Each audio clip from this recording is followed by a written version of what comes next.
સુરતમાંથી નકલી ઘી બનાવતી ફેક્ટરી બાદ હવે ડુપ્લિકેટ કોસ્મેટિકનું ગોડાઉન ઝડપાયું છે।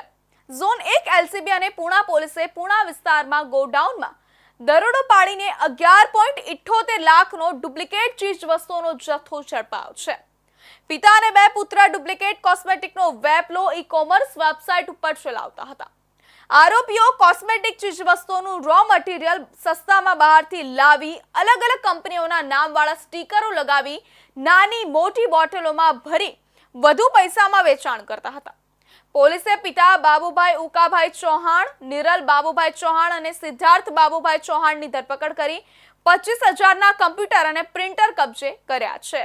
પુણા ગામની રંગ અવધૂત સોસાયટીમાં આવેલા એક ગોડાઉનમાં મોટા પાયે ડુપ્લિકેટ કોસ્મેટિક વસ્તુઓનું ઉત્પાદન અને પેકિંગ થઈ રહ્યું છે। પોલીસે તાત્કાલિક છાપો મારતા ત્યાંથી ડુપ્લિકેટ કોસ્મેટિક ચીજ વસ્તુઓનો મોટો જથ્થો મળી આવ્યો હતો। આ ડુપ્લિકેટ માલનું વેચાણ આરોપીઓ ઓનલાઈન ઈ-કોમર્સ વેબસાઇટ અને એપ્લિકેશન મારફતે કરતા હતા।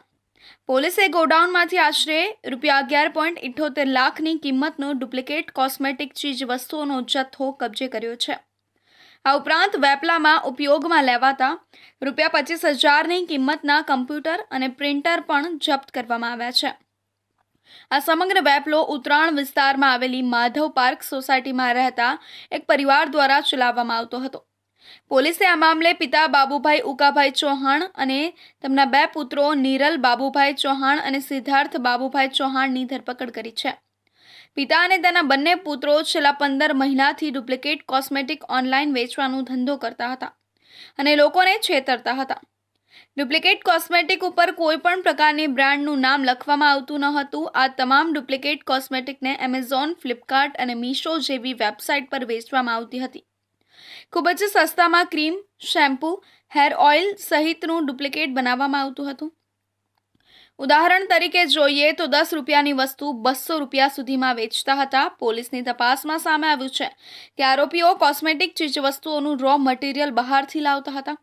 આ રો મટીરીયલને પ્લાસ્ટિકની નાની મોટી બોટલોમાં ભરવામાં આવતું હતું અને ત્યારબાદ તેના પર અલગ અલગ જાણીતી કંપનીઓના નામવાળા નકલી સ્ટીકરો લગાવી દેવામાં આવતા હતા। આ રીતે તૈયાર થયેલા ડુપ્લિકેટ માલને ઓનલાઈન પ્લેટફોર્મ પર અસલીના ભાવે વેચીને ગ્રાહકો સાથે છેતરપિંડી કરવામાં આવતી હતી। પોલીસે ત્રણેય આરોપીઓ વિરુદ્ધ કાયદેસરની કાર્યવાહી હાથ ધરીને વધુ તપાસ શરૂ કરી છે કે આ નેટવર્કમાં અન્ય કોણ સામેલ છે અને તેઓ ક્યાં આ માલનું વિતરણ કરતા હતા।